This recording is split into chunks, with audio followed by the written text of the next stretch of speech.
আমগুড়ি প্রাচীন বসুনিয়া বাড়ির দুর্গাপূজা শুরু হলো জন্মাষ্টমীর কাদা খেলার মধ্য দিয়ে। জলপাইগুড়ি জেলার ময়নাগুড়ি ব্লকের আমগুড়ি প্রাচীন বসুনিয়ার বাড়ির দুর্গাপূজার শুভ সূচনা হলো শ্রীকৃষ্ণের জন্মাষ্টমীর পরের দিন দধি কাদা খেলার মধ্য দিয়ে।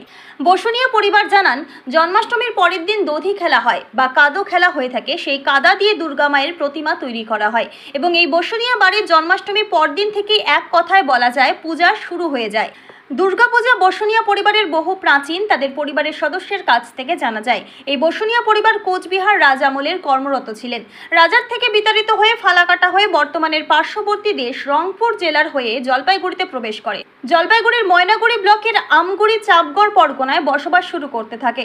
বসুনিয়া পরিবার ব্যবসার সূত্রে আমগুড়িতে বসবাস করতে থাকে। তখনকার সময় বাঘ হাতি যন্ত্র জানোয়ারের আতর ঘর বলা হতো। আমগুড়ি চাপগড় পরগনাকে বাঘ হাতি আবাদি ফসল প্রায় নষ্ট করে দিত এবং ব্যবসার উন্নতির জন্য বসুনিয়া পরিবার শরণাপন্ন হয় মা দুর্গার 1810 সালে। আমগুড়ি চাপগড় পরগনায় গভীর জঙ্গল এলাকায় বসবাস শুরু করতে থাকে বসুনিয়া পরিবার। তখন থেকেই শুরু হয়েছে পূজার প্রথম শুরু করে বসুনিয়া পরিবারের বংশধর ধনবর বসুনিয়া। সেই দিন থেকে আজও বসুনিয়ার বাড়ির দুর্গাপূজা হয়ে আসছে।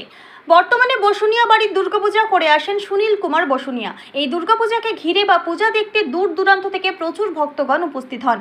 জ্ঞানীগুণী কবি, সাহিত্যিক ও লেখক, শিল্পী দুর্গাপূজার অষ্টমী বা নবমীর দিন সাংস্কৃতিক সন্ধ্যার আসর বসে।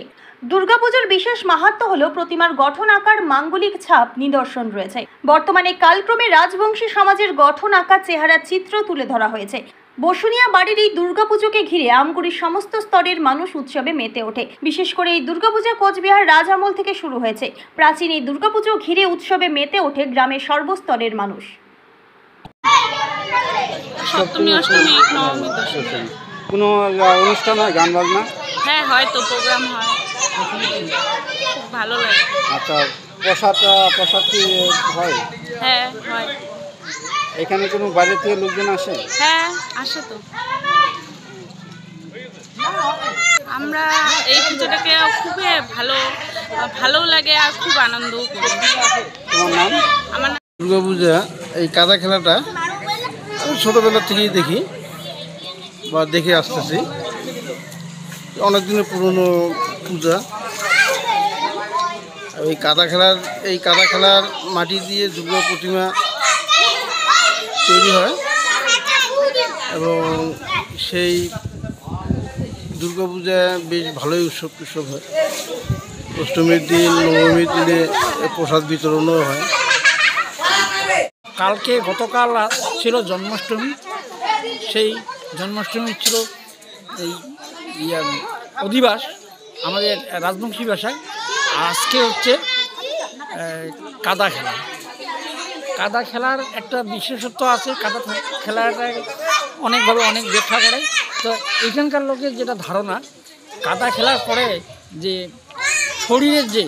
শরীরের অঙ্গ প্রত্যঙ্গ থেকে, চর্মরোগ থেকে এটা মুক্তি হয়। তো সেই পূজা বলতে গেলে আজকেই সূচনা হলো। তো এই পূজার এই যে কাদা খেলা হলো, কাদা খেলার পরে যে কাদা খেলার যে মাটিটা সামনে দেখতে পাচ্ছেন, মায়ের মন্দিরটা আমরা করে রাখছি, কিন্তু আমরা মেইন মাটিটা আজকে দিব, মায়ের গায়ে দিব। এই কাদা খেলা বাচ্চা কচি কাচারা যেটা খেলবে, এই মাটিটা দিয়ে আগামীকাল থেকে পুরো দমে 1 মাসের মধ্যে প্রতিমা তৈরি হবে।